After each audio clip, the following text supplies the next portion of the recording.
selamat sore mahasiswa Widadharma yang Bu Eta kasihi. Nah, jadi pada saat ini kita akan bahas kembali ya mengenai pengembangan karangan. Nah, mahasiswa Widadharma yang Bu Eta kasihi, materi kita kali ini ingin mengajak agar kita memahami syarat-syarat dalam menulis karangan ya. Jadi dalam menulis karangan apa saja hal-hal yang harus kita perhatikan ya. Mahasiswa Widadharma, paragraf.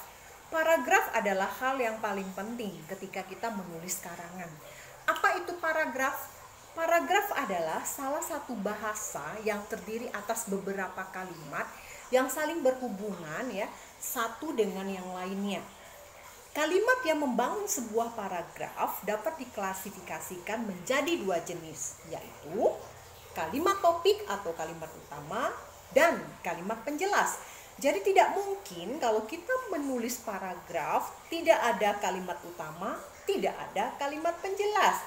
Mengapa? Karena kalimat utama fungsinya adalah untuk membuat kita agar kita mengarang fokus pada hal yang akan kita bicarakan. Karena kalimat utama menjadi pokok pikiran yang menuntun kita agar kita mengarang sesuai dengan topik yang akan kita bicarakan. Sedangkan kalimat penjelas adalah keterangan-keterangan tambahan yang kita berikan untuk memperjelas ide pokok yang kita sampaikan. Nah, struktur paragrafnya ya. Dalam sebuah paragraf pastinya ada kalimat utama atau kalimat topik. Apa itu kalimat utama atau kalimat topik? Nah, kalimat utama atau kalimat topik adalah kalimat yang berisi ide pokok atau ide utama sebuah paragraf. Kemudian, dalam sebuah paragraf juga harus ada kalimat penjelas. Apa itu kalimat penjelas?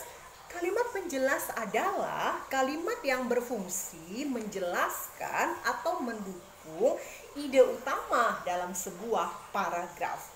Nah, catatan ya, jika kita ingin mengarang sebuah paragraf, idealnya itu terdiri atas 4-6 kalimat.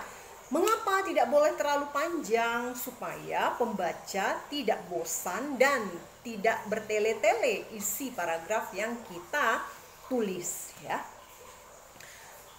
Ciri-ciri kalimat utama atau kalimat topik yaitu ya, pertama, mengandung permasalahan yang potensial untuk dirinci atau diuraikan lebih lanjut. Oleh sebab itu kalimat utama dia bersifat umum ya. Misalnya begini nih, bermacam-macam jenis bunga yang dapat dimanfaatkan sebagai tanaman obat. Titik. Nah, ini kan ide pokok ya, kalimat utama. Kalimat utama ini menuntut adanya penjelasan. Apa itu tanaman-tanaman yang bisa dijadikan apotek hidup? Nah, di sini disebut permasalahan yang potensial untuk dirinci atau diuraikan lebih lanjut. Itu adalah ciri-ciri kalimat utama. Kemudian, ciri-ciri kedua, kalimat utama merupakan kalimat lengkap ya, yang dapat berdiri sendiri ya. Kemudian mempunyai arti yang cukup jelas tanpa harus dihubungkan dengan kalimat yang lain. Kemudian dapat dibentuk tanpa bantuan kata sambung atau frasa transisi. Nah, jadi kalimat utama itu adalah kalimat yang dia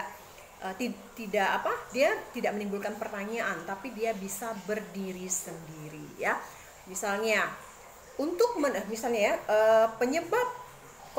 penyebab penyakit corona diantaranya adalah kurang stabilnya imun tubuh sehingga mudah terserang corona.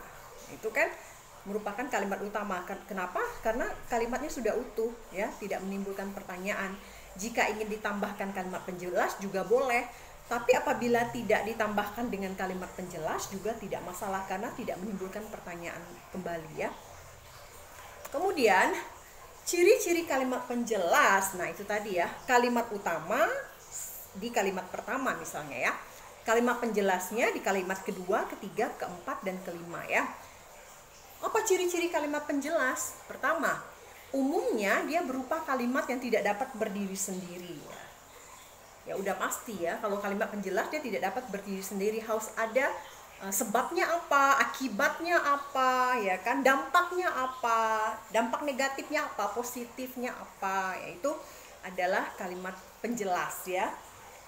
Misalnya begini contohnya kan, hari hujan sulit mengendarai kendaraan bermotor. Nah, kalimat ini kan penjelas ya, tentunya harus ada kalimat utamanya ya. Kenapa muncul kalimat ini? Seperti itu ya. Kemudian, inti kalimat ini kadang-kadang baru jelas setelah dihubungkan dengan kalimat lain dalam satu paragraf ya. Kemudian, ciri-ciri kalimat penjelas yang berikutnya adalah pembentukannya umumnya memerlukan bantuan kata sambung atau frasa transisi. Nah, oleh sebab itu kita harus menguasai penggunaan konjungsi ya. Misalnya untuk menyatakan pertentangan kita gunakan tetapi, untuk menyatakan perbandingan menggunakan sedangkan, untuk menyatakan akibat disebabkan oleh ya, untuk menyatakan tujuan sehingga, agar, supaya. Nah, itu kita harus kuasai. Untuk membuat kalimat penjelas kita harus menguasai konjungsi ya, kata penghubung. Kemudian, ciri-ciri kalimat penjelas berikutnya adalah isinya berupa rincian, ya, rincian, keterangan, contoh, ya, dan data tambahan lain yang bersifat mendukung kalimat topik. Kalimat topik itu kan satu kalimat ya, dia tidak akan bisa jelas tanpa kita berikan keterangan-keterangan tambahan, ya. Kemudian, ketika kita membuat sebuah paragraf, yang perlu kita ingat adalah bahwa paragraf yang kita buat itu harus memiliki kesatuan. Kesatuan itu apa? Kesatuan adalah sebuah kalimat yang seluruh kalimat dalam paragraf tersebut hanya membicarakan satu pokok pikiran, hanya membicarakan satu pokok masalah. Misalnya, dampak Corona bagi masyarakat Indonesia. Titik. Berarti kita hanya bahas tentang dampaknya saja. Bisa dampak positif, bisa dampak negatif ya. Kemudian kepaduan, kita harus memperhatikan kepaduan. Kepaduan itu adalah ya, kepaduan dalam paragraf akan tercapai jika aliran kalimat yang satu ke kalimat yang lain berjalan dengan mulus, lancar, dan logis. Logis artinya penggunaan kata-kata kita haruslah yang masuk akal ya, yang bisa diterima oleh masyarakat ya. Nah, kepaduan dalam paragraf dapat tercapai dengan memanfaatkan pengulangan kata, repetisi ya, pengulangan kata. Kemudian pemakaian kata sambung, frasa transisi, seperti tadi yang saya katakan, kata sambung kan banyak ya. Tetapi, dan, sedangkan, oleh sebab itu, di sisi lain ya kan, seketika ya kan, ketika itu ya kan. Kemudian pemakaian kata ganti ya. Jadi kita harus melihat penggunaan pengulangan kata pengulangan kita, penggunaan kata sambung kita, dan penggunaan kata ganti harus diperhatikan ya. Kemudian ketika kita membuat sebuah karangan, yang harus kita perhatikan adalah kita ingin membuat karangan jenis apa ya.